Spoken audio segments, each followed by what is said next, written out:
Recording in progress.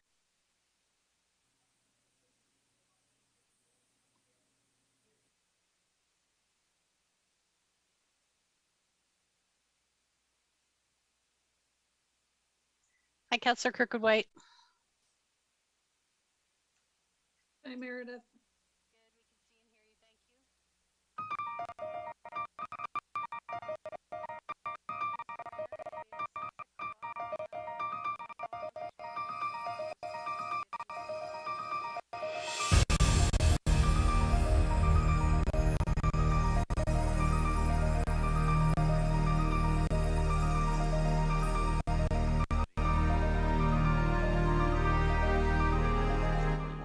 With that, Meredith, can you want to get things started? So we'll start with the land acknowledgement. We acknowledge that we are on the lands of the Anishinaabe Nation. The spot where we gather is the traditional land of the Three Fires Confederacy, the Ottawa, Potawatomi, and Ojibwe. We also recognize that this land is now home of the Delaware Nation. This land was settled through the McKee Purchase Treaty of 1790, and we, as beneficiaries of the treaty, must recognize our responsibilities, including our collective responsibilities to the land and water.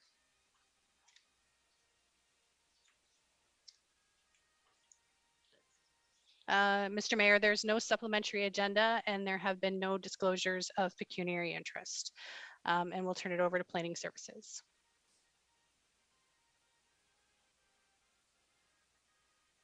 Thank you, Mayor Caniff. I'm Ryan Jocks, Director of Planning Services. The process to be followed for each application on the agenda this evening will be as follows. Number one, the clerk will announce each individual planning item. Two, the clerk will advise if any written submissions have been received regarding a planning item. If so, the clerk will read the submissions that have been received. Three, for any items where a written submission is received, administration will proceed with the presentation. Four, council will be asked if it has any questions of administration or the applicant if present.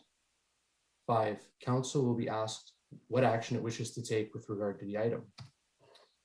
Notice, if any person or public body that files an appeal of a decision of council in respect of the proposed applications does not make a submission to the municipal clerk of the municipality before the proposal is approved, are not entitled to appeal a decision to the Ontario Land Tribunal if otherwise eligible, unless in the opinion of the tribunal, there are reasonable grounds to add the person or public body as party to the appeal.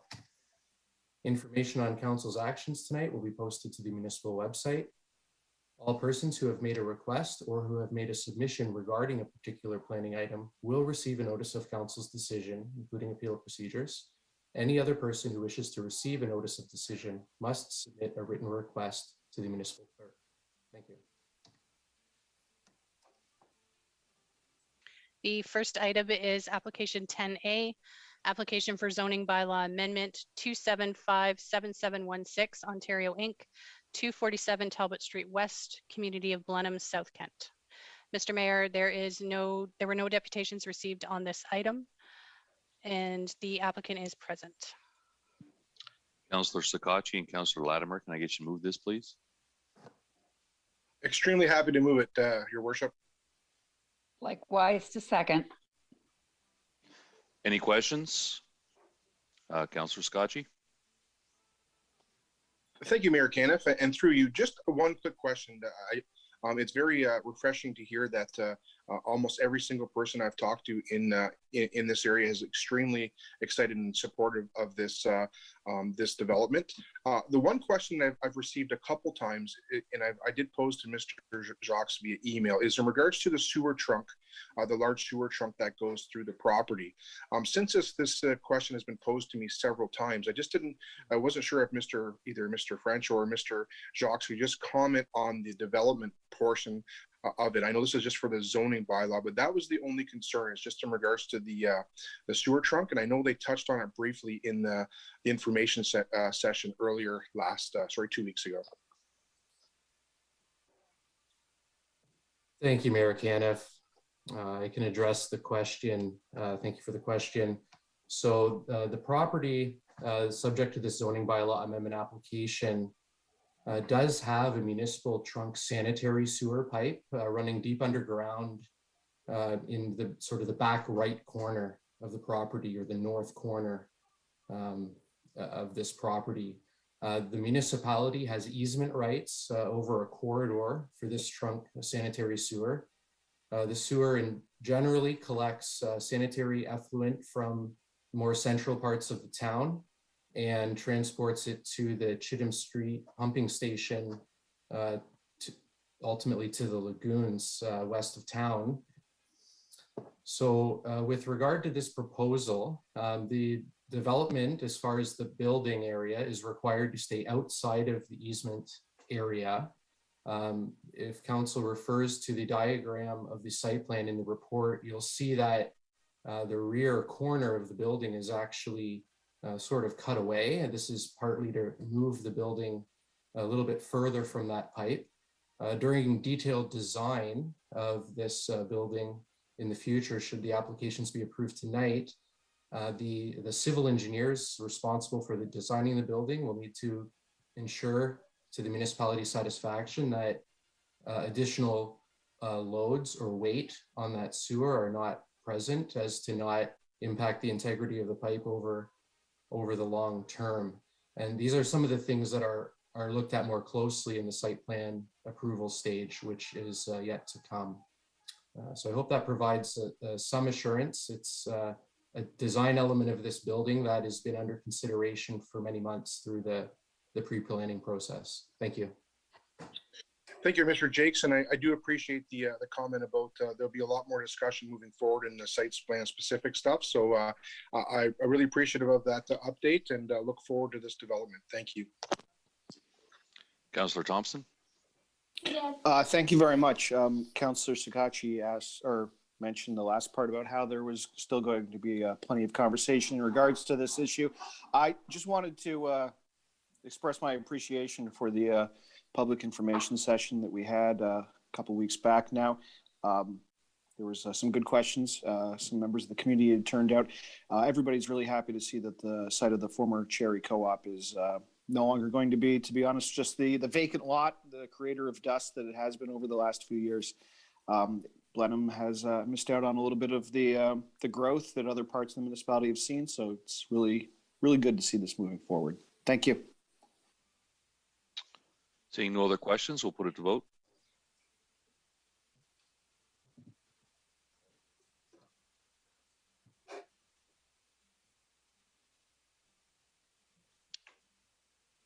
And all votes are in. Motion passes 16-0.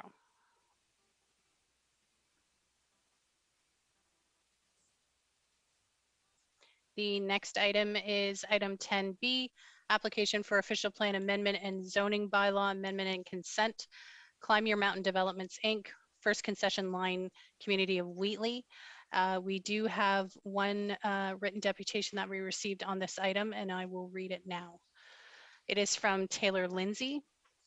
I am writing this in opposition to the proposed land redesignation and severance for the proposed lots. Firstly, while I was sold this property, 353 First Concession Line, both the municipality and the landowner at the time told me there would never be any buildings built beside me or directly behind me due to the pollution plant proximity and the southwest prevailing winds, which blow straight from the pollution control sewage plant right at my house and the others on the north side of First Concession Line. If it was deemed to have this radius years ago, why should it get reduced years later, especially when sewage plants only see more flow and therefore more smell over time? This land is currently recreational land and open space according to your letter and map online. Why not leave this land zoned as land and plant trees from the McLean Road to the existing houses east of the plant and on a radius of that distance back to the McLean Road to create a windbreak for the smell and some visual relief from the municipality sewage plant. There is not enough room for a good barrier on the PCC property itself. It will grow into a great barrier for the plant, especially when planning to subdivide the field is in progress on the landowner's behalf in the near future. If it were me in the shoes of planning what to do with this property, I would want to do something like this to help create a better neighborhood by removing the plant from scent and sight.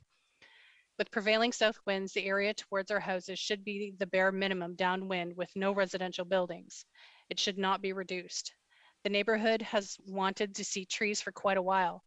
Scabbing these trees and with 3 lots towards the plant seems foolish, with the smell getting worse from the plant down here, and ruins the potential to start creating this barrier in advance for the future.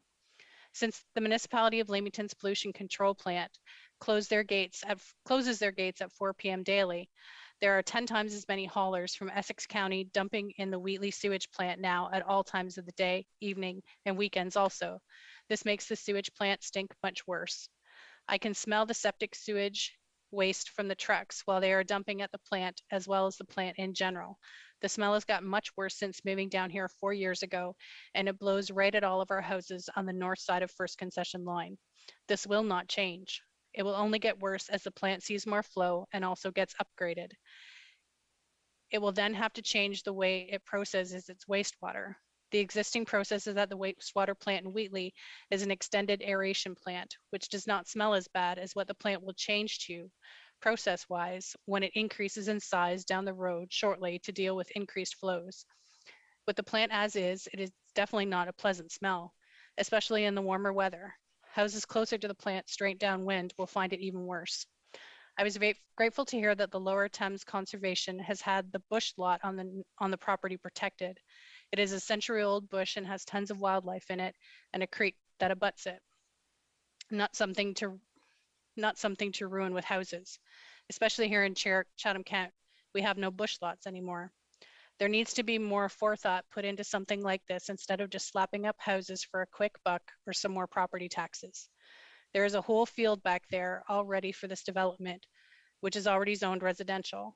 Also a lot of space to start close to Erie Street, which is a long way from the plant. This is a chance to come up with an actual plan prior to the area and its development that will occur in the future. I hope that a plan of trees all the way from McLean Road to our existing houses now takes place instead of these 3 lots. It will not only benefit the existing residential area, but also potential ones in the field in the future if it is carried out on the existing radius allowing around the wastewater plant. If you could confirm you have received this email, it would be great. I would also like to be notified of the council's decision on this matter. Thank you, Taylor Lindsay.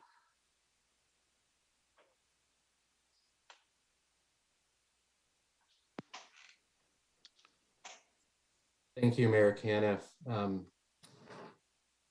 The municipality of Chatham-Kent received 3 applications, which are presented in the report tonight.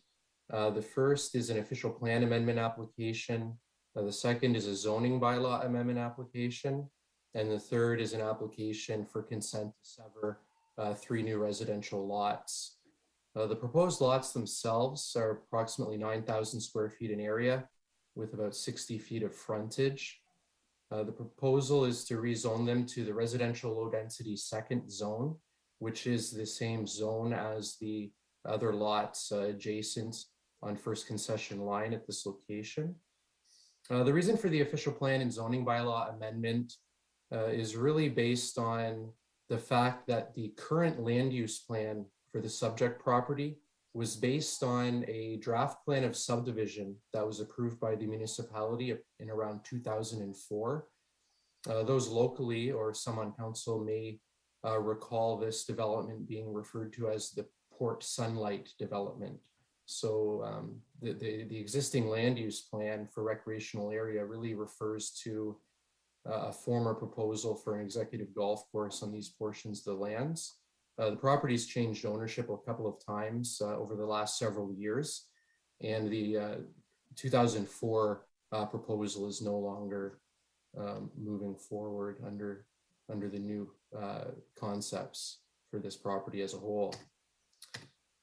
With regard to the Wheatley Water Pollution Control Plant, this plant is located west of the proposed lots at this location. It's been in operation here since 1985. The closest lot line of the proposed lots, it maintains a 100-meter setback from the plant. This is the minimum required setback required by the Ministry of Environment and Climate Change under what is referred to as the D2 guideline. With respect to the balance of these lands and other lands in the vicinity, all of these lands will be studied in more detail, along with consultation with the Public Utilities Commission and the neighborhood as part of the South Wheatley Secondary Planning Study. This is a new project which was just approved by council at its meeting on December 6th, is underway and will carry out through most of 2022. The results of this land use plan will result in specific defined criteria and setbacks for future development in this area based on future plant capacity needs over the long term. Based on the information provided in the report, it is recommended that official plan amendment application D09 WHO 621C, zoning bylaw amendment application file D14 WH 7221C, and consent application file B 14621 be approved subject to the relevant conditions noted in the report. Thank you.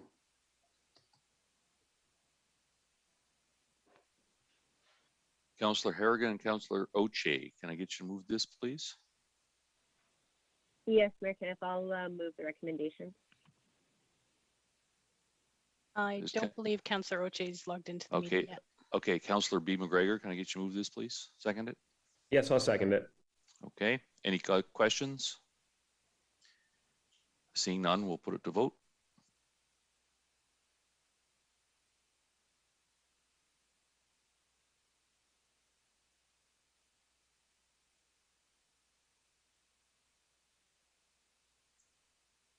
All votes are in. Motion passes 17-0.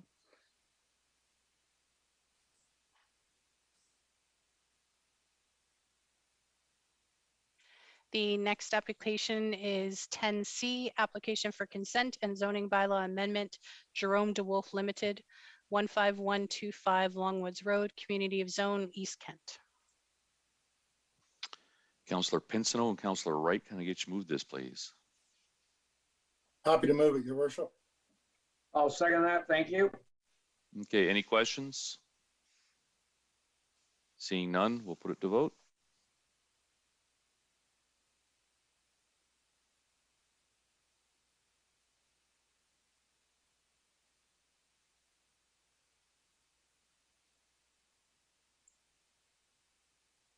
Waiting for one more vote, councillors. Madam Clerk, I think that's me. It's just it's just spinning, so I'm a yes. Okay. So all votes are in and the motion passes 17-0.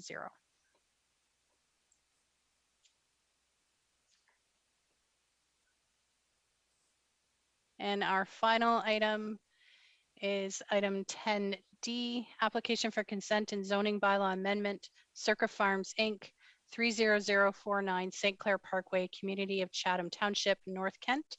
No written submissions on this item, Mayor Kenneth. Councillor Foss and Councillor McGrail, can I get you to move this, please? So move, Your Worship. And I'll second. Seeing no questions, we'll put it to vote.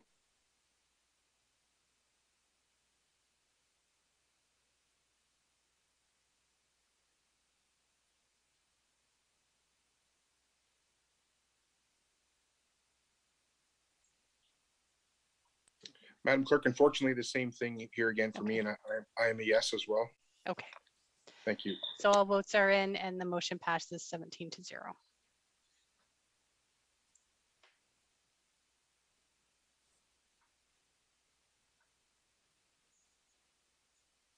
Okay, we'll move on to item 12, finance, budget, information, technology, and transformation.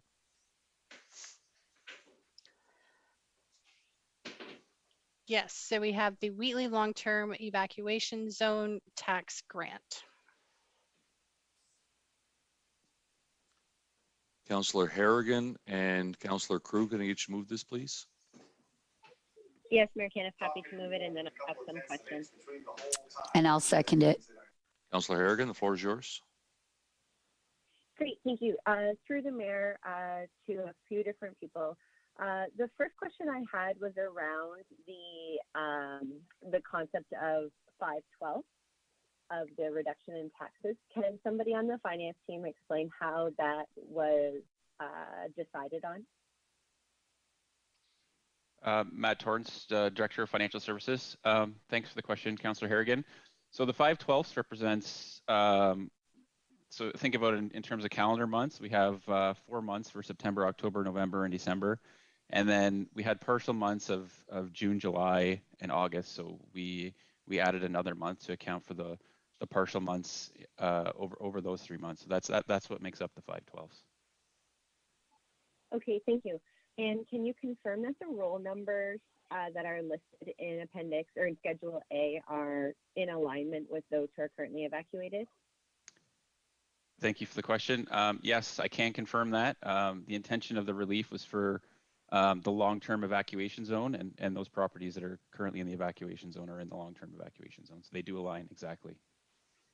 And they are for both residences and businesses who are paying taxes? Yes, thank you for the question. They are for both. So on the residential side, we were able to provide relief of the municipal and the educational taxes under Section 365 of the Municipal Act.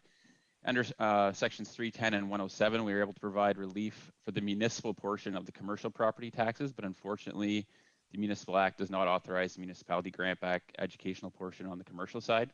So just to sort of summarize, on the residential side, you'll get the full taxes will be granted back, and on the commercial side, the municipal portion of the taxes will be granted back. Great. So it sounds like we did all that we can for those who are in the evacuation zone based on the power that we have through the Municipal Service Act. That's correct. Great, thank you.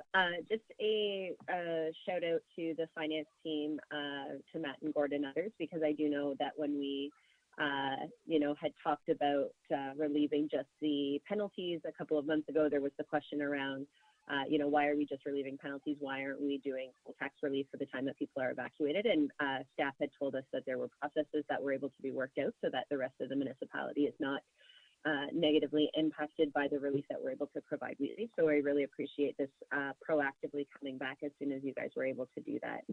I did just have a question, and it's less financial, but more and more as counselors, I've been hearing about issues faced by homes that are very near but outside of the evacuation area. Who is it that they can reach out to for support regarding, insurance or property building issues in order to help them work through some of those issues?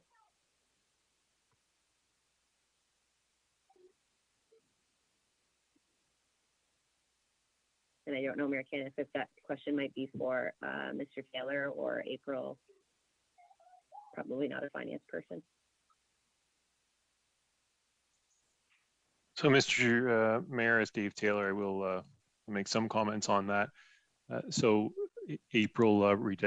Redick might want to add as well on, there is a resource center that's been set up by the municipality with also some staff from the province that can provide some support to citizens there. On the insurance side of things, we have had a number of questions that have come through about insurance matters, and there may be a situation where citizens need to reach out to a lawyer about that, but short of getting legal advice on any sort of insurance issues they're having, there is also a process established by the Financial Services Regulatory of Ontario that provides a process for insurance complaints about an insurance company. And so that allows for a complaints process within the insurance company first, through the ombudsperson of that insurance company they're required to have. And then if that isn't resolved, there's actually a process through the FSRAO, and their website is www.fsrao.ca. So for insurance questions, that might be another source that citizens could look to.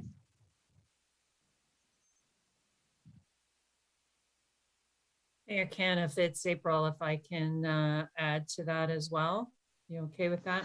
Yes, please. Thank you. Thank you, Mayor Caniff.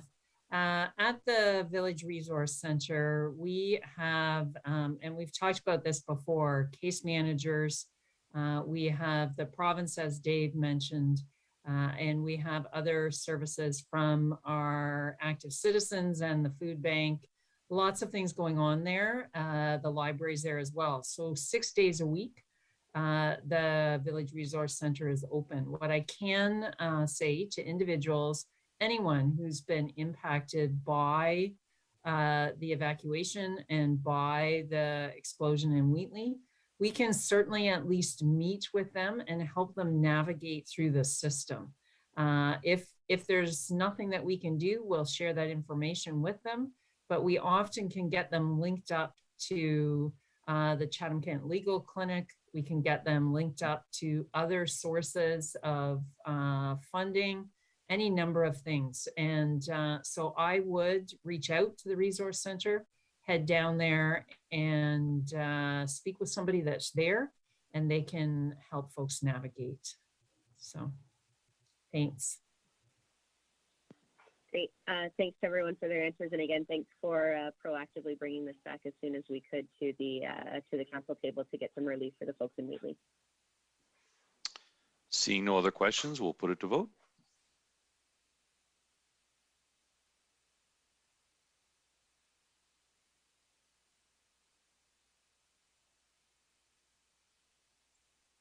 And all votes are in, and the motion passes 17-0.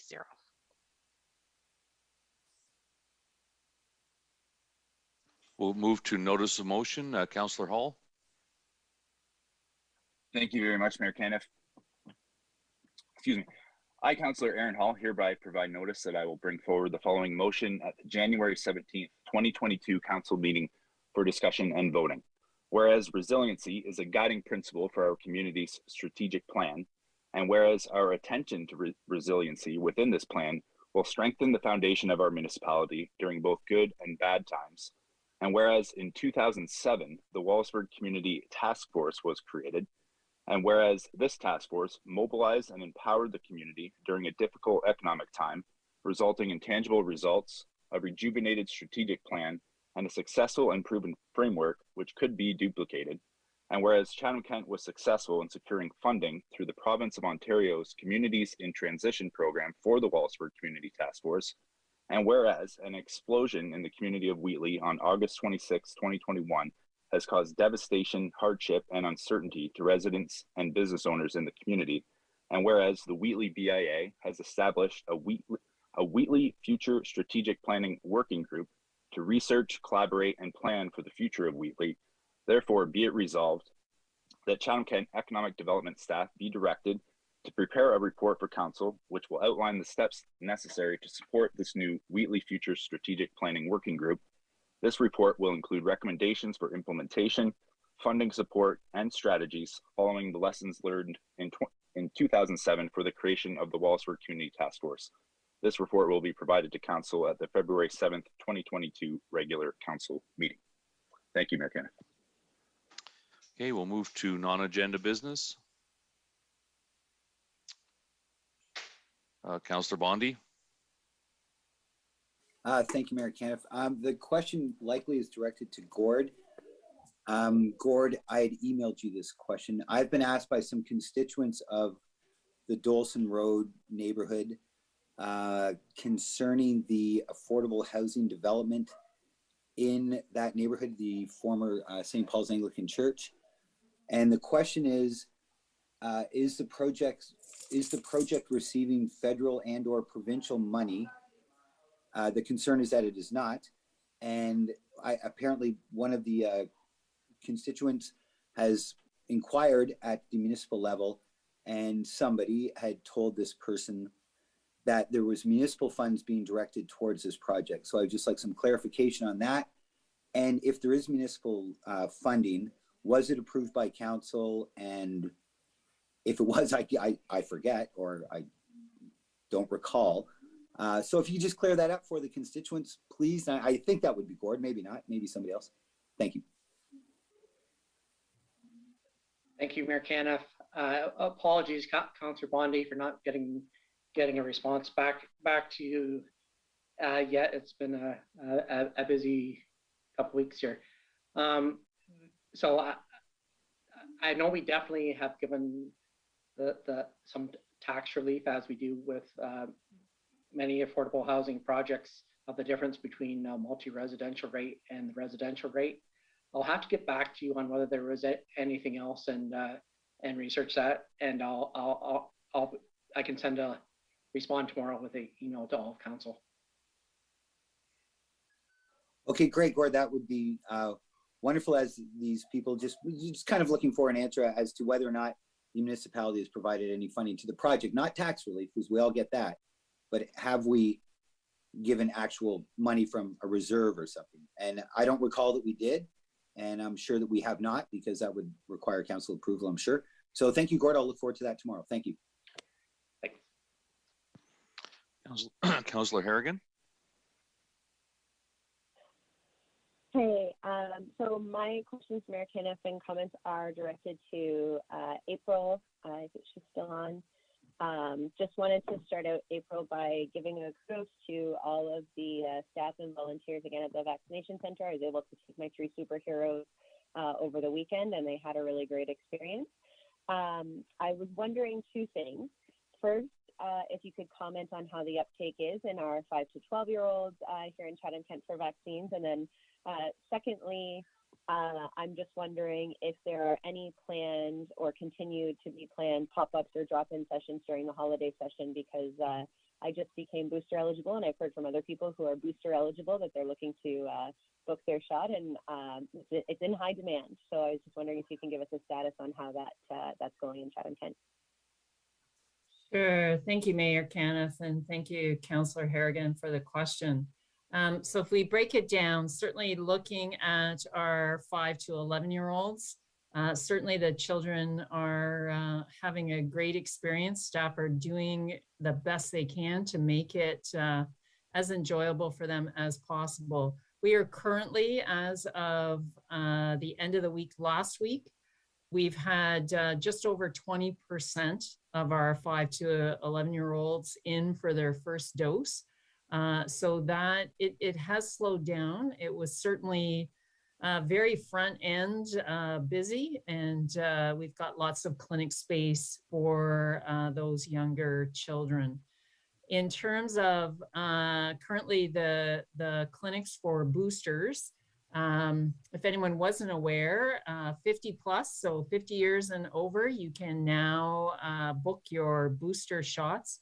We're certainly recommending boosters. We are seeing kind of information data coming out across the world that is really indicating that we really require these boosters, and boosters will be available to all adults coming January 4th. Right now, clinics are available right until the end of the year, and we're updating our clinics for January. When I went online at about 3 o'clock or so, there were still a number of appointments available starting about December 23rd. They are booked solid until that time. So I would go online or call in, get your appointment booked. As for pop-up clinics, the government has put a challenge out for us to double the number of immunizations we are doing each day. And so we will be, over the next day or 2, planning how we are going to mobilize that. Will we increase the number of immunizations occurring at the Bradley Center, or will we also do some community pop-up clinics? So right now, we're just finalizing those plans. So I hope that helps. Did I answer all of your questions, Councillor Harrigan? You sure did. Thanks, April. And just another plug that if you are booster eligible, it's the best way to prevent the spread over the holidays, thinking about all of the moving and conversations that we may or may not be having, but then also we want to still respect public health guidelines as our first way to prevent the spread. So thank you so much for that update. Sure. No problem. Okay, seeing no other non-agenda business, we'll move to a reading of the bylaws. The first and second, Councillor Solomon and Councillor Pinsino. Can you move that, please? I move the reading. I'll second it, Your Worship. Anyone opposed? Motion carried. third and final reading. Councillor Foss and Councillor Bondi, can I get you to move that, please? So move, your worship.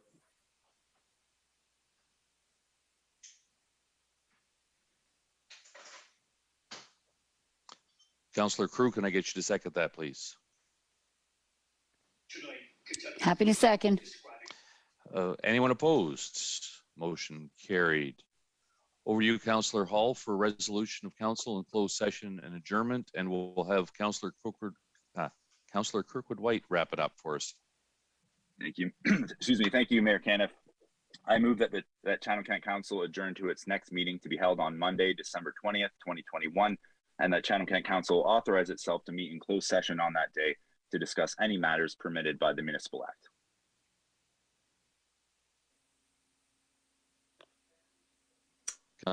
Councillor Kirkwood White, can I get you to second that, please? Yes, I will second that. Anyone opposed to adjourning at 6:36? Hearing none, motion passes. And we'll now pass it over to Councillor Hall for the second part. Thank you, Mayor Caniff. I will call the next meeting to order at 6:36, the Committee of the Whole meeting for Natural Heritage. So good evening, everybody. We don't, moving along in the agenda, we'll get right into things. So Meredith, I don't believe we have a supplementary agenda. That's correct. There's no supplementary agenda. We've had no disclosures of pecuniary interest. Excellent, thank you. Moving to item number 5, approval of the minutes from the meeting held on November 29th, 2021. If I can get a mover and a seconder, Councillor Crew and Councillor McGrail, can I get you to move that and second it? So moved. So seconded. Thank you. Any questions? Anyone opposed? Hearing none, and that is carried. I'll pass it back over to Meredith for deputations.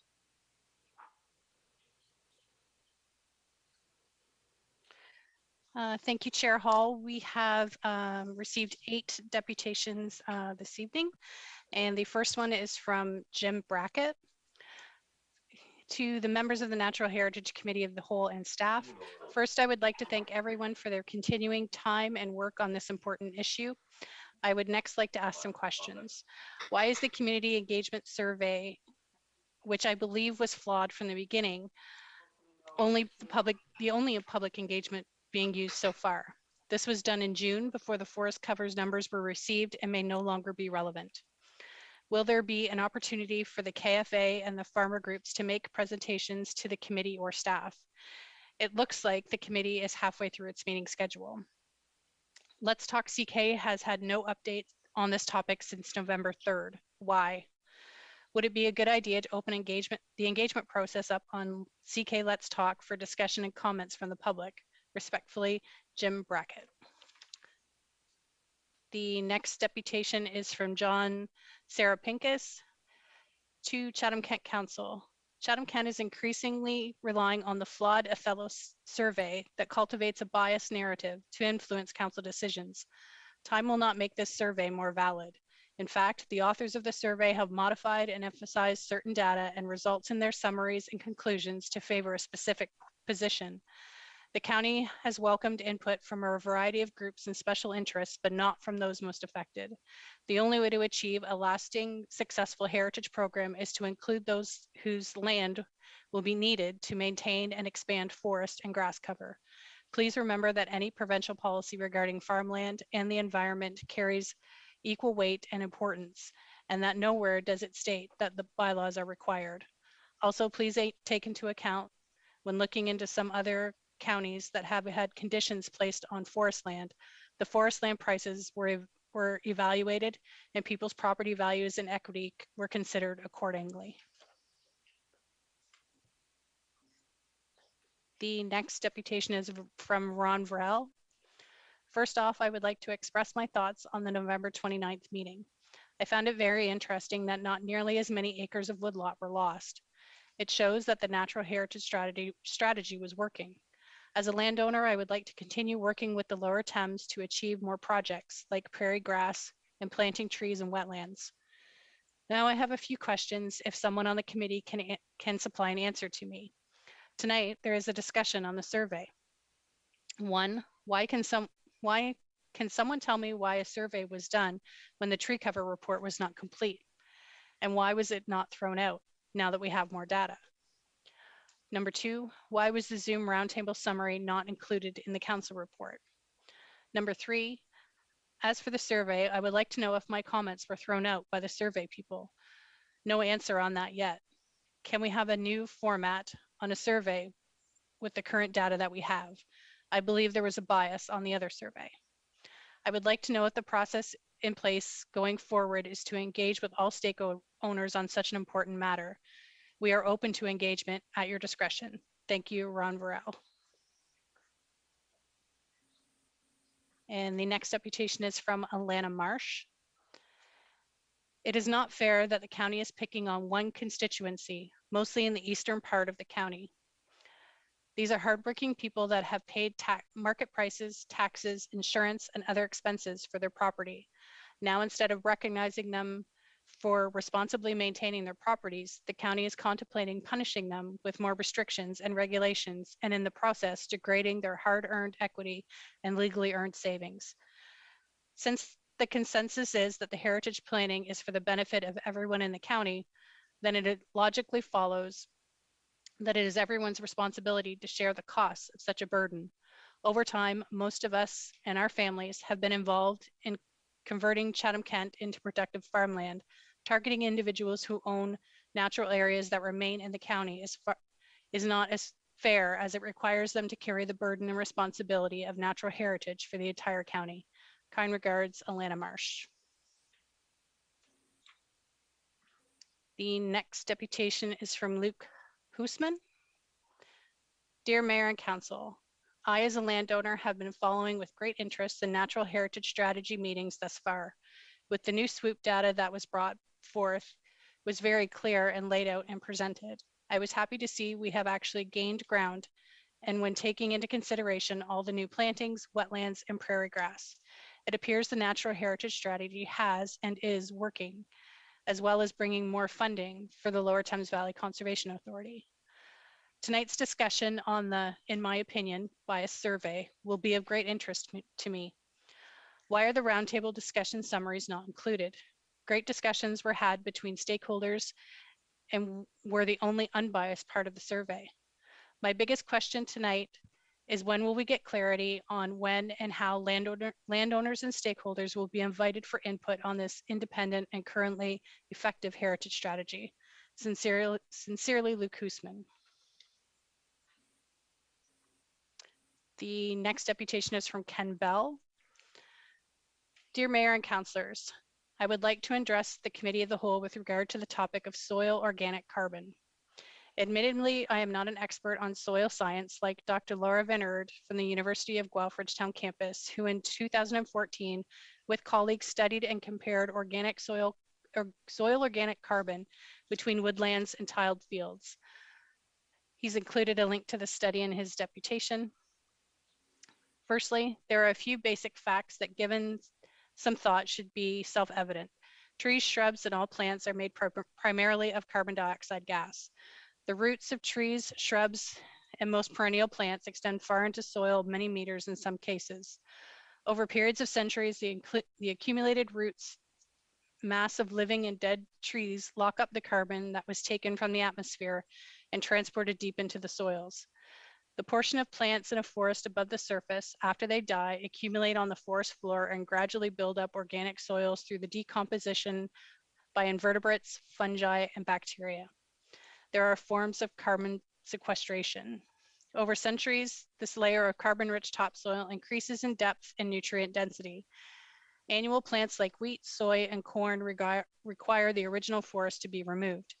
From that point, the carbon sequestration and soil building of that forest stops. Over years of tillage, the light organic carbon in the 40 to 50 centimeter of that soil tends to break down and blow away, taking with it many organic nutrients, fungi, and bacteria stored in the topsoil. The soil becomes dry and depleted. From the reference University of Guelph meta-analysis, according to the Intergovernmental Panel on Climate Change, agricultural production reduces soil organic carbon by approximately 30% compared to with soils similar to our meta-analysis findings. Also, long-term agricultural use, non-cropped forest soils had a higher soil organic carbon than long-term agricultural cropping. A previous meta-analysis showed similar reductions of soil carbon in long-term cropped soils compared to with nearby forest soils across Canada and in Eastern Canada, respectively. The observed lower carbon in agricultural compared with forest soil may be attributed to reduced C inputs, increased rates of organic matter decay, and CO2 efflux. So how much carbon does an acre of corn actually produce? In 2000, Cornell University professor of agricultural sciences, Dr. David Pimentel, calculated that planting, growing, and harvesting 1 acre of corn requires about 140 gallons of fossil fuels. This did not include the transportation of seed corn to the field and the transportation of harvested grains through the vertically integrated processing market. Nor did this include the loss of carbon sequestration from the original forest.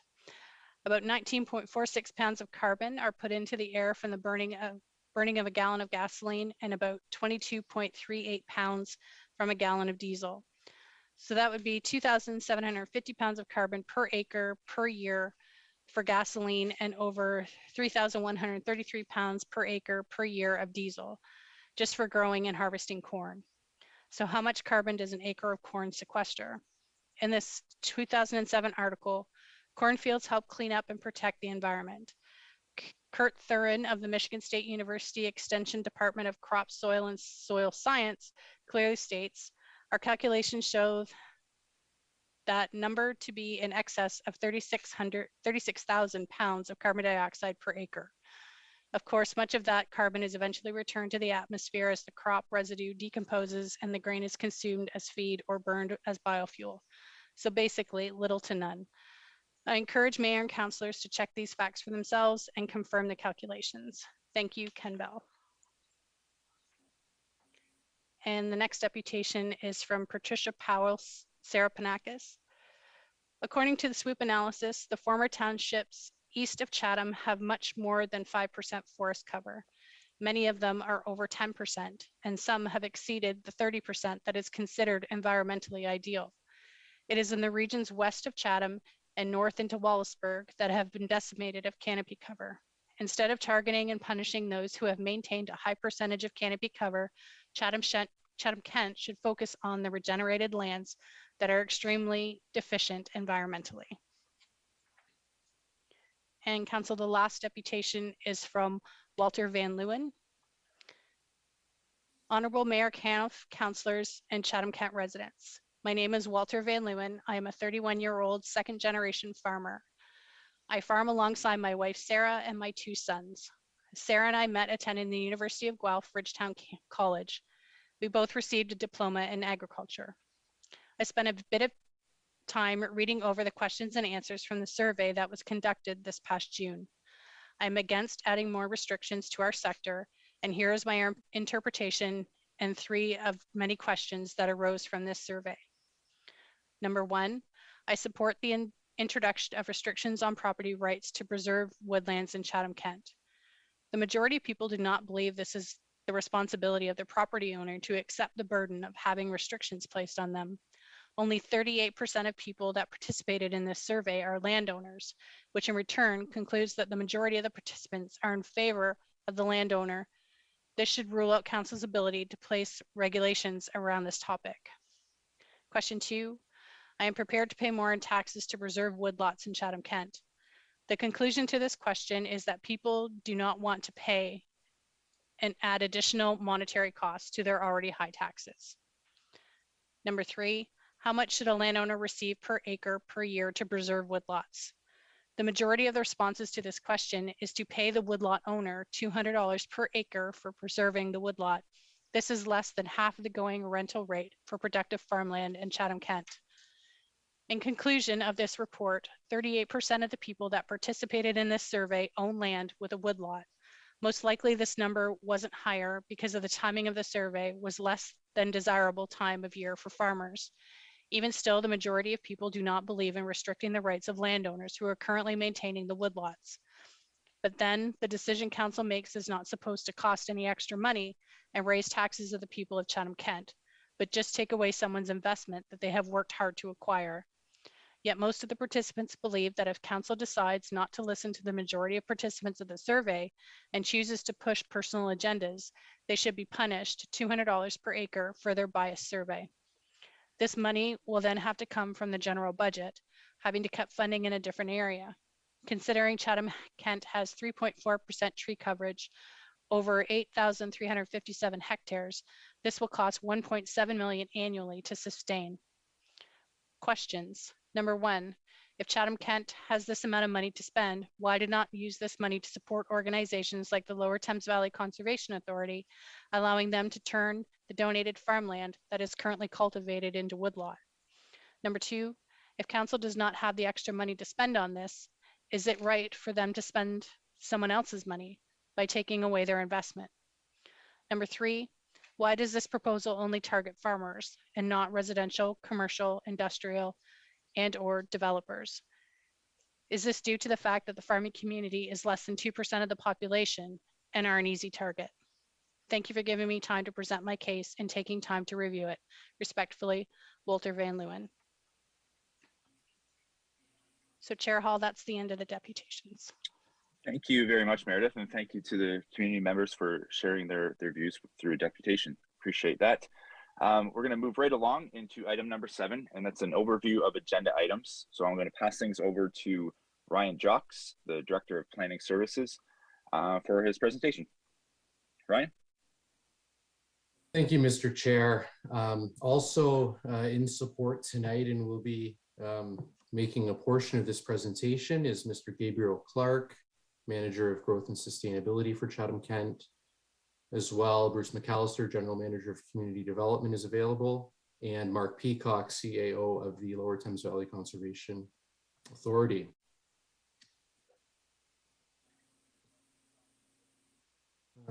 Over the next few moments, I will be presenting some updates from prior meetings. Gabriel and myself will provide a brief overview of the scope of the content in each of the 3 reports on the committee's agenda tonight. And we'll conclude this presentation with some future considerations based on the status of the work done by the committee thus far. So the first of a few updates is regarding posting the natural heritage mapping data online so it's accessible to the public through the municipal website. As of today, the website update is still underway. The Lower Thames Valley's peer review over at the Upper Thames River Conservation Authority is also ongoing.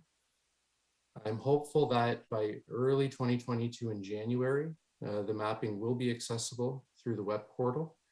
In the meantime, residents can watch Let's Talk CK, a webpage for updates on this. And there will also be an information report at the committee's next meeting, just confirming that this is online and how to access it, and that it's recorded for public record, that's there. Over the last several weeks and at the last meeting, there have been a few questions come to the Planning Services Division with regard to the impacts of growth and development on agricultural areas. So the focus of this committee is a little bit different than that. It's the impacts of changing land uses that impact natural heritage. However, the impacts of growth on agriculture is also an important element of land use planning. So this element of land use planning is something that's currently being analyzed as part of the Municipal Comprehensive Review. This relates to a presentation council received from Watson and Associates on December 6th. So planning for growth of our urban areas does consider both natural areas and agricultural areas in a defined decision-making process. And any current development activity around Chatham-Kent is guided by past decisions that have been made municipally through a public process. At the last meeting, it was brought to the committee's attention that the municipal website regarding CK Plan 2035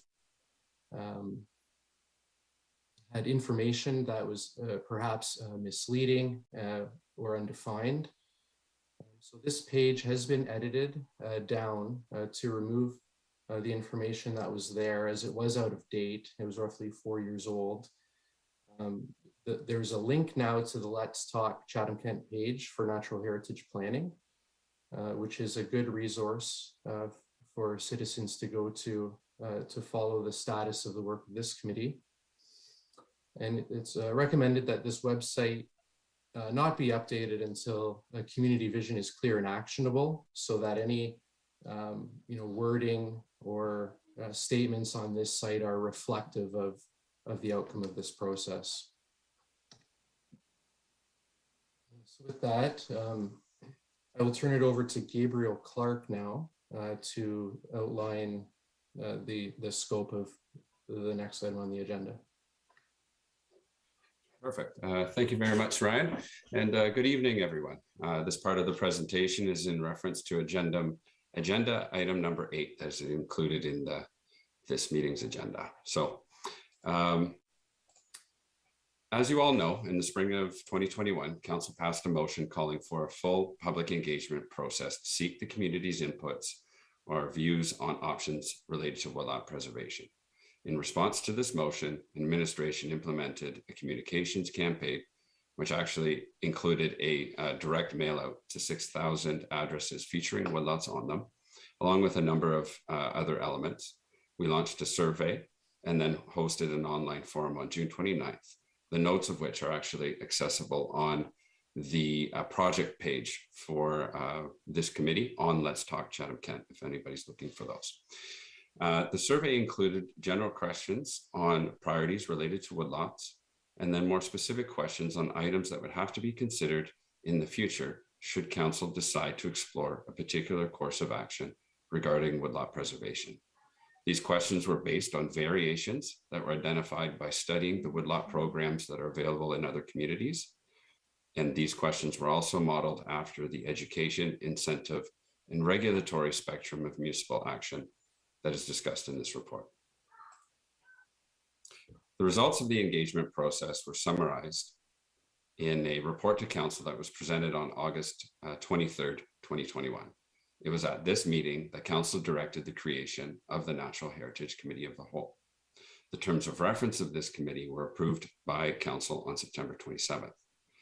This report that we're talking about tonight was prepared to fulfill the terms of reference commitment to revisit the results of the engagement process.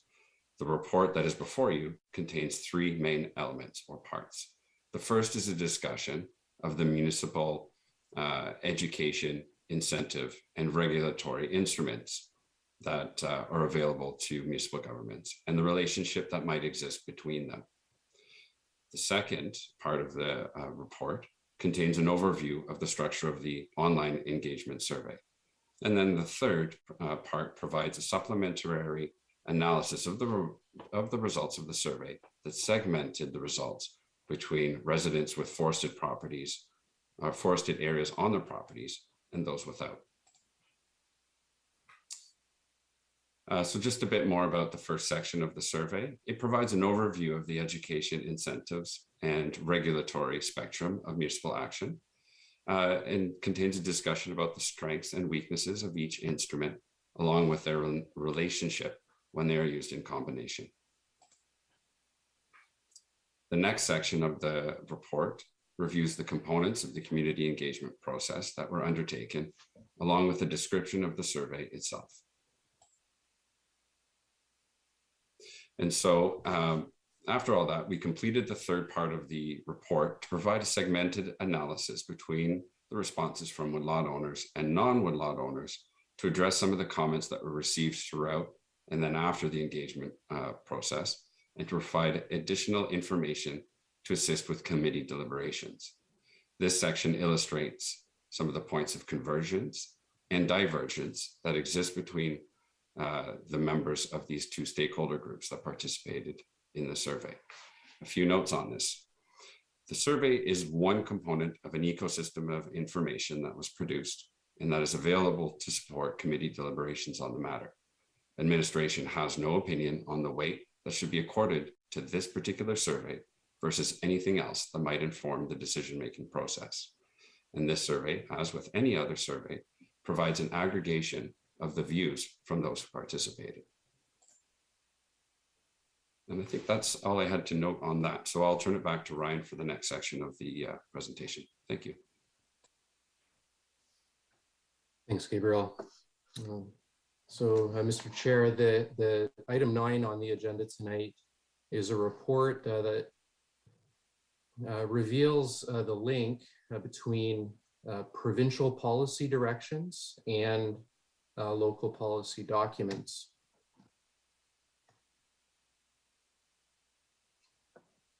So provincial direction with regard to all land use planning matters is found in one document called the Provincial Policy Statement. This was last updated and issued by the province in May of 2020.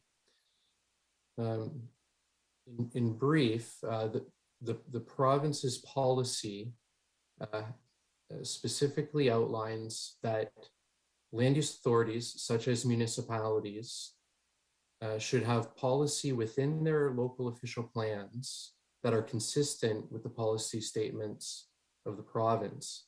And in the context of the business of this committee, these natural heritage areas identified in provincial policy are significant woodlands. And in the context of Chatham-Kent, those are contiguous woodlands around 5 acres in area or 1.2 acres based on an evaluation. These provincially significant natural areas also include significant wildlife habitat, significant wetlands, and significant areas of natural and scientific interest, or ANSIs.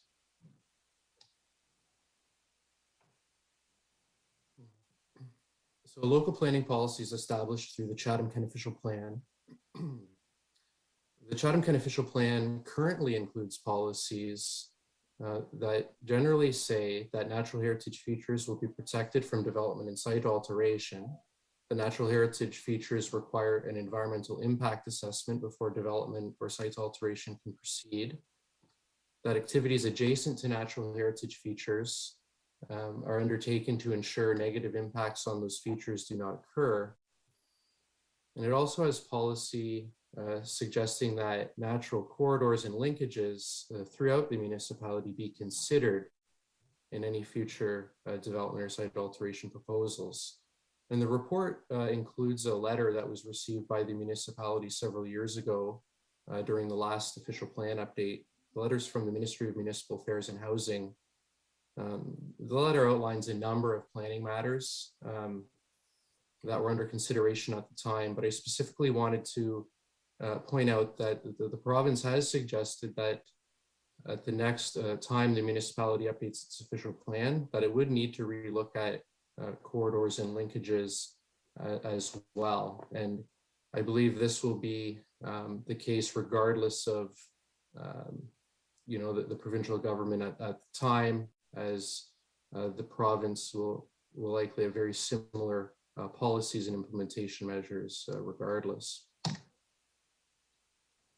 With regards to the Chatham-Kent Official Plan, it is planned to be updated. This work is likely to commence in 2022, but be undertaken throughout 2023 with the next term of council adopting new official plan at that time. The link to this committee should be made. It is important in terms of the overall official plan, the work that this committee will do. The outcomes of this committee, where they're in scope of planning policy, will inform the next update. So this process really does double as community consultation for some of these areas that are in focus today. Over the next couple of years, when the official plan update is underway, there will be further community consultation. It will include natural heritage again, and perhaps there are areas that are not visited during this committee of the whole process. And it will also identify a number of other planning areas that are important to the municipality. and rural areas, not just natural heritage. Things like the diversification of economic opportunities in agricultural areas, energy planning and regional energy planning, transportation, rural development, and second dwellings on farms, things of that nature. So over the next couple of years, there'll be a considerable number of engagement opportunities on a variety of issues, not in focus of this committee currently.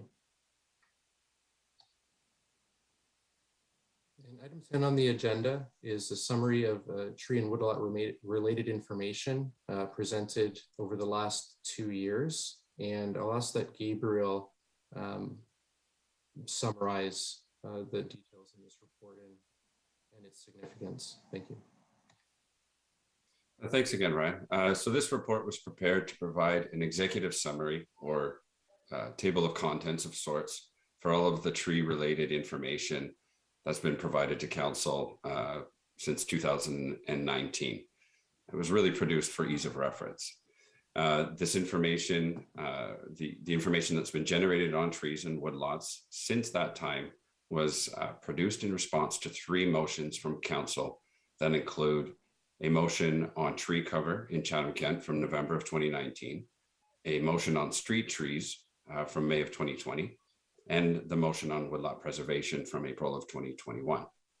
These motions led to the creation of a number of reports, including the Rural and Urban Tree Cover Report from September of last year, the Community Engagement Outline Report from June of this year, the results of the community engagement process from August of, presented to Council on August 23rd of this year, the terms of reference for the Natural Heritage Committee of the Whole, presented to Council in September, the introductory reports for the Committee of the Whole presented on November 1st, the reports on stewardship activities and natural heritage mapping from our last meeting on November 29th, and then the reports on the survey and the provincial natural heritage policy included in this meeting's agenda.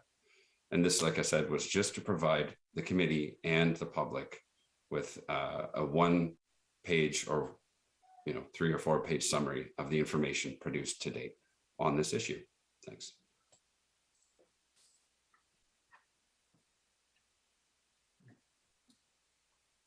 So with that summary of the genesis of this process leading to where we are today, questions might come on what happens next after tonight. So a few comments on that. Over the last several meetings of this committee, there's been a considerable amount of information presented, up to and including information being presented tonight. It is important that the committee and citizens in the community have time to reflect on this information, consider it thoroughly, depending on people's level of interest on the issue over the next couple of months, and that the committee should reconvene on February 14th and not meet on January 10th. At the next meeting, if that's held on February 14th, the committee should anticipate that administration will present some draft options to move forward with committee business around woodlot preservation. What this could look like are some suggested directions for the committee's consideration that would ask administration to prepare and present at some future meeting after February a draft framework of a strategy based on all of the information that this committee and council have received to date. With receiving that direction and presenting a starting point for decision-making process, the committee could then move into future meetings with deliberation, further public deputation and consideration of that decision-making process in the future. And as February 14th is the last scheduled meeting of this committee, at that meeting, administration would also propose a series of suggested meeting dates so that this committee could continue its work and ultimately fulfill its obligations it has given itself through the terms of reference. Mr. Chair, that concludes our introductory presentation for tonight's meeting. As a suggestion, questions in general related to some of the information, happy to take those now. Otherwise, the next three reports in order could serve to guide questions, comments, and deliberation on those items. Thank you. Thank you very much, Ryan and Gabriel, for the presentation. Yeah, as Ryan just indicated, you know, if there's anyone on the committee that has any generalized questions, we'll start with that. But if you have anything that's kind of specific to the reports that are on our agenda, we'll maybe save those until we get to it. But we'll start things off with Councillor Pinsino.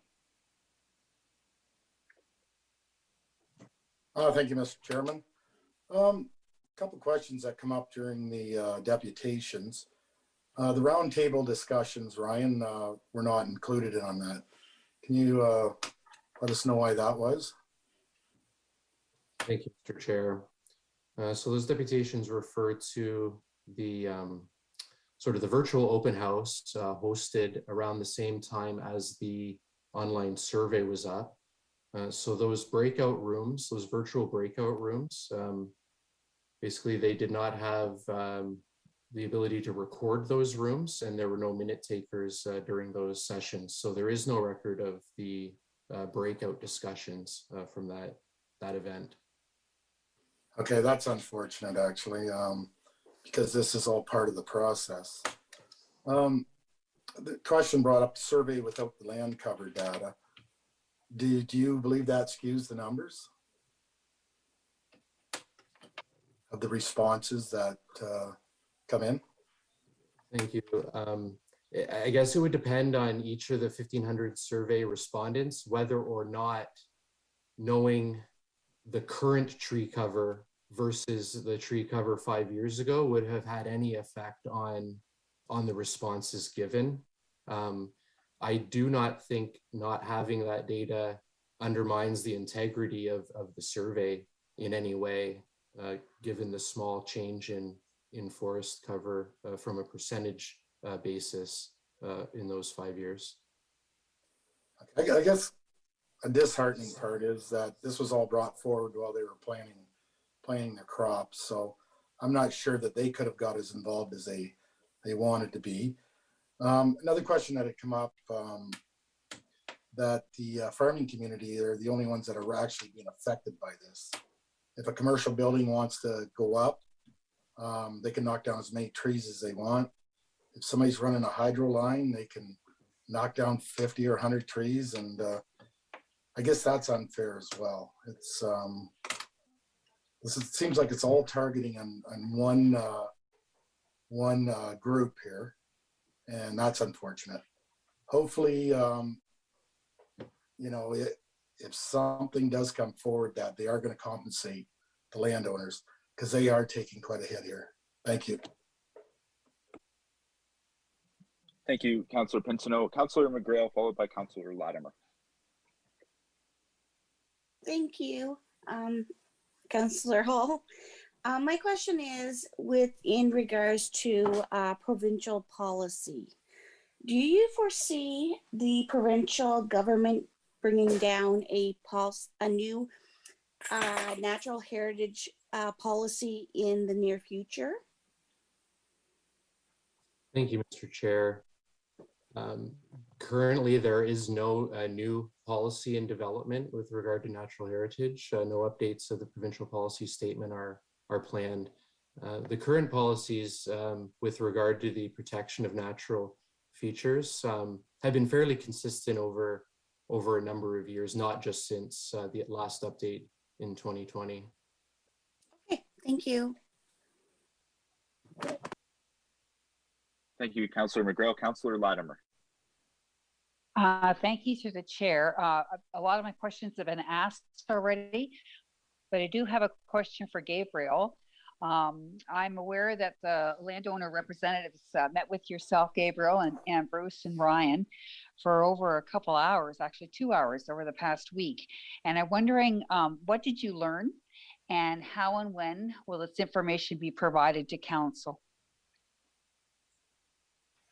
Thank you for the question, Councillor Latimer.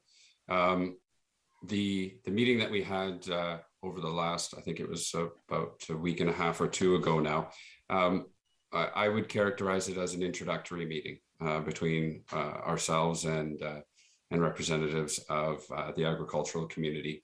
One where you know, the need for continuous communication was emphasized and agreed upon, and one where, you know, moving forward, I think we'll be able to you know, build a good relationship with this stakeholder group, along with the other stakeholder groups that are interested in you know, ensuring that the decision-making process, at least at the administration level, you know, is informed by the views of our stakeholders in the community on this and other related matters.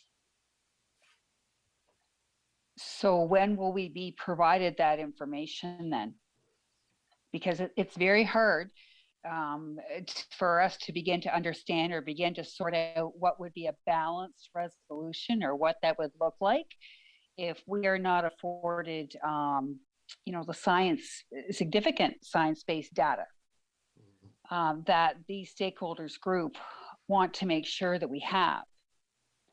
So is there a plan with regard to how and when we get that information? Thank you, Mr. Chair. Ryan Jocks here. As Gabriel said, the meeting was very introductory in nature. Frankly, it was an opportunity for some staff at least to meet some people, albeit it was virtually, in the community on this matter. It's not a meeting that details will be reported on publicly, and any involvement in the decision-making process from, you know, this group or any other group will need to be done publicly through this committee process or a council process. There will be no decisions made, you know, at one-on-one meetings with stakeholders. It was merely a introductory meeting, so we can put some faces to names through this process. So will we be getting information before February 14th, before your draft recommendations then? Is that what you're telling us, Brian? I'm not hearing when we're going to get our additional stakeholder information. Thank you, Mr. Chair. I'm not sure what information the councillor you're asking for. Alrighty. There's been information provided to you with regards to actually the meeting, and these members do not feel that all of council has been made aware of that. So I'm going to actually ask them to get back in touch with the three of you, okay, and clarify what information they would like to be provided to council. Is that fair enough?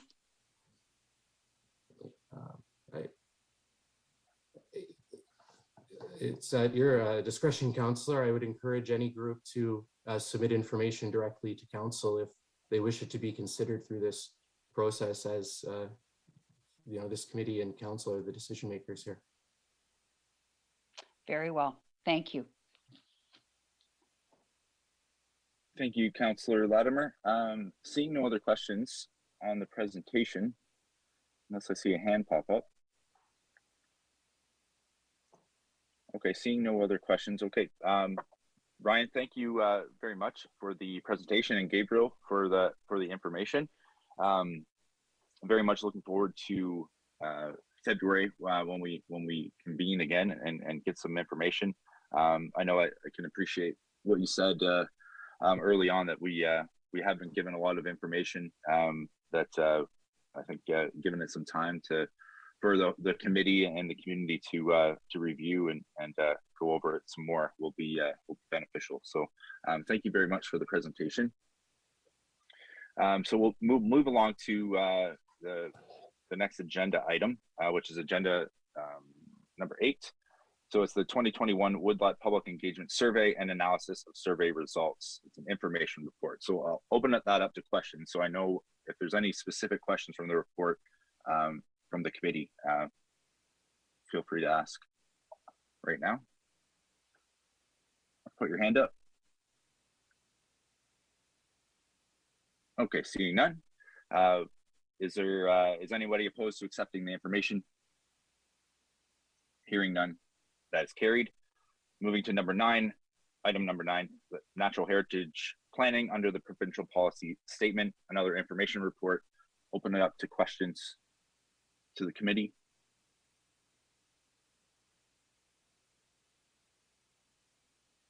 Seeing no hands, is anybody opposed? Oh, sorry, we've got a couple more. Councillor Sakachi, followed by Councillor Latimer. Thank you, Mr. Chair. I guess this question would be to potentially to Gabriel. Is there the opportunity for administration to possibly come up with recommendations to the National Heritage Group to of a whole, community of a whole, in ways to kind of mitigate and kind of find a balance? Or is this just going to be a decision that we're going to have to be made based on the data? So many times when we're going through these planning aspects and different types of provincial, conversations and that, it's always with recommendations. And I think that it should be done with a scientific, scientific manner. And I know that obviously this is your expertise. So I'm just curious to see if at the end of this, if there's going to be some wholehearted recommendations so we can try to take all the conversations from both sides to try to find a happy median to move forward in a way where everybody can feel that their conversation and comments were heard. But I think the best way to do that would be from somebody who has expertise in that. We've already heard comments from the Lower Thames. So I'm just curious at the end of this, February is in a couple months away. And then a couple months after that, we're already talking about, April, when we have this temporary bylaw in place for, so I think that we need to start having some action. And I'm just curious to see if you feel that administration is going to come to a point where there's going to be some substantial recommendations that can be a collaborative and collection of both sides of this discussions. Thank you, Mr. Chair and Councillor Sakachi for the question.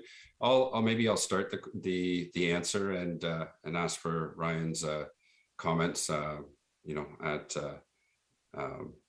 To maybe round off what I'm about to say. So, as you've noticed in the in especially the final report that we provided, so item number 10 on the agenda, the actions of municipal administration have on this issue with regards to trees and woodlots have really been guided by various directions that have been contained in council's motions related to the issue, particularly since November of 2019. So what we've done so far is respond to the request for various forms of information, be it best management practices, a community engagement process, a review of other programs from other municipalities. And not all that information, as I talked about earlier, has been provided in a compilation or in a series of reports that we've summarized in that call it a table of contents or executive summary. As Ryan mentioned in the presentation, there is a lot of information that's been produced to date, and that's, I think, part of what you're alluding to. And I think at this point, it's appropriate for us to, allow for the committee and the community to have some time to go through the information, look at what's been reported on previously, and consider that over the next little while. On February 14th, our plan is to start to frame the discussion or the next steps of the committee's deliberations on the matter through the terms of reference that the council has approved for the committee, and to give a starting point for those deliberations that are informed by the various pieces of information that we've provided or that I've outlined previously. So, you know, I think there is maybe an expectation that we will come up with recommendations that that should be considered, and I think that expectation is realistic. What sort of I think we're going to be looking at is providing a starting point, if that may be appropriate to characterize it that way, and say, you know, based on these different types of information and council's comments, the committee's comments, sorry, and community sentiment on these issues, this is where we might pivot from information gathering to a discussion about what happens next. And, you know, recognizing that the committee's work, when it spans beyond the woodlot issue, it also includes municipal trees and urban trees as well. And what we're doing at this point is trying to provide information in response to the motions, help inform a discussion on the scope of that motion, which is really related to woodlots, and recognize that as time goes on, it will be appropriate to bring up, you know, to generate additional information on urban trees and municipal trees and the wider natural heritage system. So hopefully that answers your question, Ryan. If there's anything else, please go ahead. I have nothing else to add. Mr. Chair, Gabriel summarized it very nicely. Thank you, Mr. Chair, and thank you for the fulsome response, Gabriel. I guess my last little comment just is kind of relevant to what Councillor Pinsino said in regards to framing the conversation. So in the next little bit, I think it's important that you know, if we're going to be having this continuous dialogue in the community and about this, is that if we're framing the conversation, that conversation is collected. You know, obviously we have different landscapes here in Chatham-Kent that's going to challenge us to become, you know, to be a heavily treed area. And I think that we have to make sure over and over again that, you know, all sectors are you know, voice is able to be communicated to everybody in this. So I do hope at the end of the day that when we're framing this conversation, that it is collected in a way that we can all get that and work together to try to find a Chatham-Kent based solution to this concern. And I know it's helpful to look at other municipalities, you know, what's working well for them and what's not working well for them. But we are a very unique municipality. We have a very unique landscape.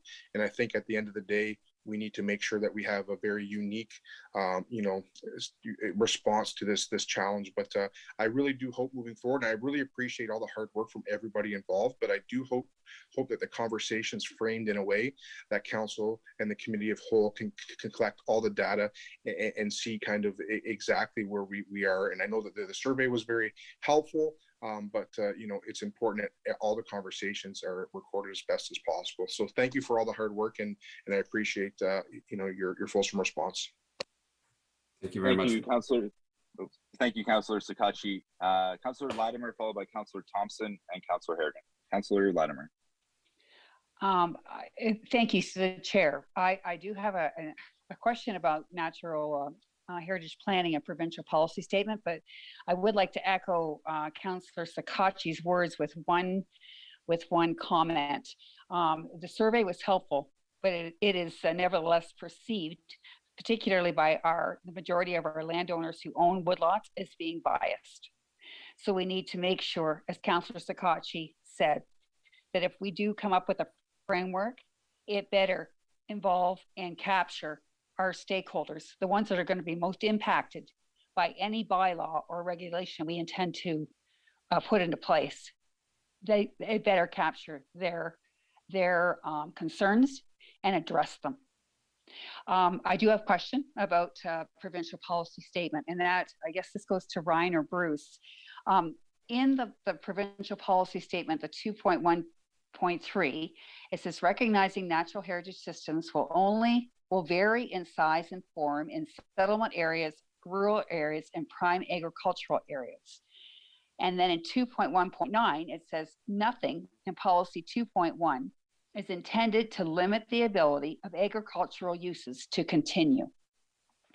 So then you go on and it says on page 6, natural heritage corridors and linkages are going to be looked at, particularly with regard to our official plan. Can you describe what heritage corridors and linkages looks like, or what that means, and give us an example of what we may or may not see in the plan, and how that relates back to how we're going to feed into that as a result of what we put into place here through this committee.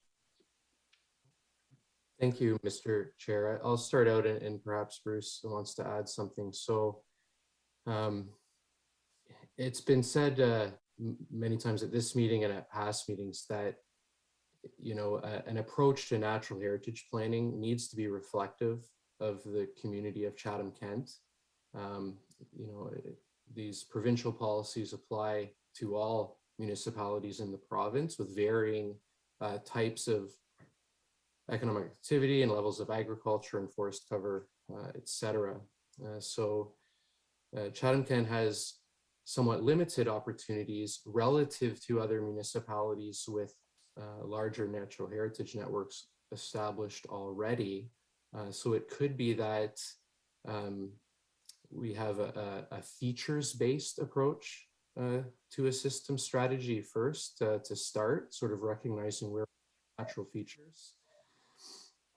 And I think where I'd like to go with this too is offer that the Ontario Federation of Agriculture does have somewhat of a sensible position posted on their website with regard to systems and linkages, which I think is fair and can be considered here in Chatham-Kent, whereas agricultural fields themselves do provide the ability for, you know, wildlife, et cetera, to pass between natural features. So it may be that in a systems approach for natural heritage, that agricultural fields are included in that to connect the system.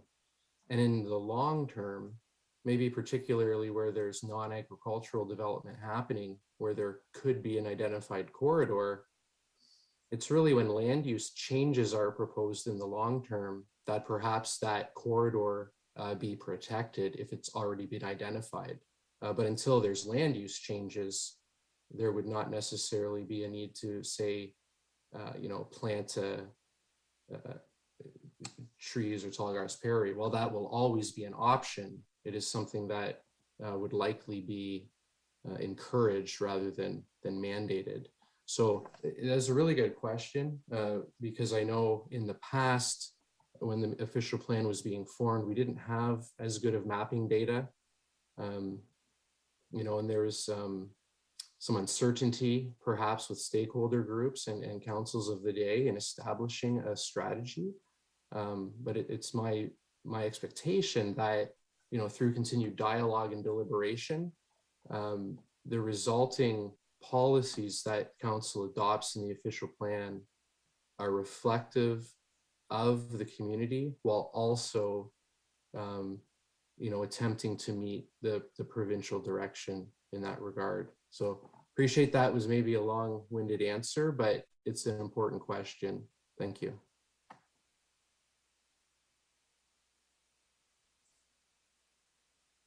Thank you, Councillor Latimer. Councillor Thompson, followed by Councillor Harrigan. Thank you very much, Mr. Chair. Councillor Latimer touched on it, but I do want to ask again, just to make sure I'm clear in my head here, specifically when it comes to the linkages and corridors. How much of an importance does the province put on these corridors and their existence? Thank you, Mr. Chair. The province puts a high emphasis on it because they're specifically identified in its main policy document. You know, where it all comes out at the end of the day is dependent on the level of engagement of a community in developing its own local policy. It is dependent on how closely the local policy that's adopted conforms to provincial policy. It would rely on dialogue between the province and the municipality when the time comes to determine, the level of conformity to the provincial policy, and at the end of the day, the province is the decision maker for the Chatham-Kent official plan. It could approve the policies as adopted by council, say with regard to linkages. It could approve them with modifications, in which case the Minister of Municipal Affairs has the authority to write Chatham-Kent's policy to conform to the provincial policy statement.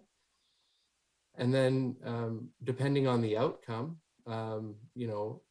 landowners, participants in the process in the municipality have the right to appeal. So there's a lot of steps involved, but at the end of the day, the municipality can defend its position through the approval process, very similar to how an applicant or a landowner can defend its position at the Ontario Land Tribunal on decisions that council makes on specific properties locally. So there's a lot of steps ahead. That's for okay. Sure. How would I put it? From the way you're describing it, the province puts a premium on these existing linkages, and would you say we have enough linkages in the municipality, or this is something we need to actually expand and grow on? Thank you for the question. Admittedly, I think we're getting, or I'm getting a little bit outside of what I'm prepared for to address with respect to future official plan policy. Existing linkages would be recognized, and potential or strategic linkages could be identified. But again, this would be through some public processes where landowners would be informed, and there would be very specific meetings and sessions with council when the time comes. I think this is actually getting into an area that Mr. Peacock from LTVCA may be able to provide some better context at this point for the committee than I can. Mark, I'm not sure if you're available. Certainly, Mr. Chair, if it's okay, I could speak. Absolutely, Mark, go ahead. I think that the first thing is to understand the features, which are like the woodlots, the work that the Conservation Authority has done so far. And then with understanding those features and the attributes around those features, you can start understanding the linkages between them. And those linkages may already exist on the landscape. Things like drainage systems can be linkages between systems. As staff was saying, your staff was saying, agricultural lands could as well. So I think there needs to be work to understand what linkages mean for Chatham-Kent and what is out there. And I think also there's lots of work being done with restoration that have improved linkages as well. So I think that there's I wouldn't want to say right now what's linkages. I'm not sure the work's being done to clearly define what attributes are on the landscape and what could be considered on the landscape as linkages. But I think that there are things on the landscape that will provide that. And we need to look at that and do a proper review of that and provide that for your review. Okay, thank you. My final question was going to be, how do we get there? But I think that question has been answered a few times over. So thank you for that. As we move forward, and I think what I'm trying to get at here is my belief is we need to be strategic about how we view the property, the woodlots we have out there, and how we could possibly create these linkages maybe where they don't already exist. And I think that's a great opportunity for increased partnership with our landowner communities to potentially place a higher premium on creating these linkages and finding these areas in which we can get those easy wins. You know, if a drainage area is a linkage, you know, we can find ways to work with those landowners to get some green space, some prairie grass, you know, along those corridors. So I think as we move forward, that's a real great opportunity to find some commonality and some common ground as we develop this strategy. So thank you. Thank you, Councillor Thompson. Councillor Harrigan. Thank you, Mr. Chair. I actually put my hand down because I believe it's more appropriate for me to ask my question on the next agenda item. Sounds good, Councillor Harrigan. Is there any other questions on this item? Oh, Gabriel, you have a comment? Yes, thank you, Mr. Chair. Just a point of clarification. I just wanted to verify it before I communicated back to the committee, but the live dialogue of the forum that was held on June 29th is available online. It's available through the Let's Talk Chatham-Kent page. If you click on there and you go to the now closed engagement platform link that is still available on the Let's Talk Chatham-Kent page, you can get to the engagement platform, and at the bottom there's actually a link for the live dialogue, and there's about a 35-minute video that provides all of the recording of all of the parts of that forum where everybody was in the same room together. And then on the right-hand side, it also provides a log of the chat that was of the chat that occurred throughout. I believe it was about an hour and a half long session. So it is there for everybody's review. It takes a little bit of clicking to get through, but I just wanted to provide that point of clarification with regards to Councillor Pinsonneau's comment earlier. Thank you. I think too, Gabriel, that during that session, when there was the breakout sessions, you know, part of someone was kind of assigned to provide some of those comments in the chat for that. Isn't that correct? So that's probably. That is correct, Mr. Chair. So that chat log contains all of the discussion that occurred in the main room, along with the comments from those folks who were asked to report back on all of the discussions in the breakout. So just wanted to provide that as information. Great, thank you, Gabriel. All right, seeing no other questions on item number 9. Sorry, Bruce McAllister has a comment. Go ahead, Bruce. Sorry, I'll just not to add on, but I think there's another piece to this we haven't really talked about when we start talking about provincial policy and other pieces of legislation. And I just want to table it right now because it's going to come up in the discussion, and that's the Endangered Species Act and the federal species at risk legislation as well. I don't think we want to get into a big narrative tonight, but those are certainly, you know, important pieces of other legislation that is out there that'll drive a bit of this narrative going forward as well. So I just wanted to fill in that gap as well. Thank you, Bruce. Seeing no other questions, is anyone opposed to accepting the information? Hearing none, that's carried.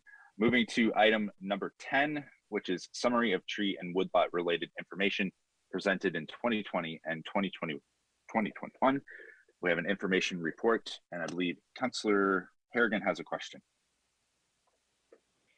Great. Thank you, Mr. Chair. First, I think I would like to start by commending Bruce and Ryan and Gabriel and their teams and all of the staff who put in the effort to summarize this data for council over the last couple of years. You know, I kind of feel like when we get this information, because it's so much information on a single topic, it is difficult for me to digest it all in the you know, the days or week we have ahead of the session. But it's really convenient for myself as a counselor to have this information to reference.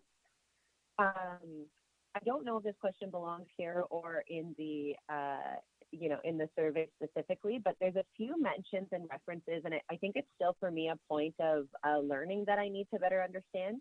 Not necessarily maybe in an agenda item, but perhaps, Bruce, in like a summary to council is around the incentive programs that currently exist now for woodlot owners. So there's a few like links to tax breaks that show like 25% of a grant or 100% grant, or you can participate in this program.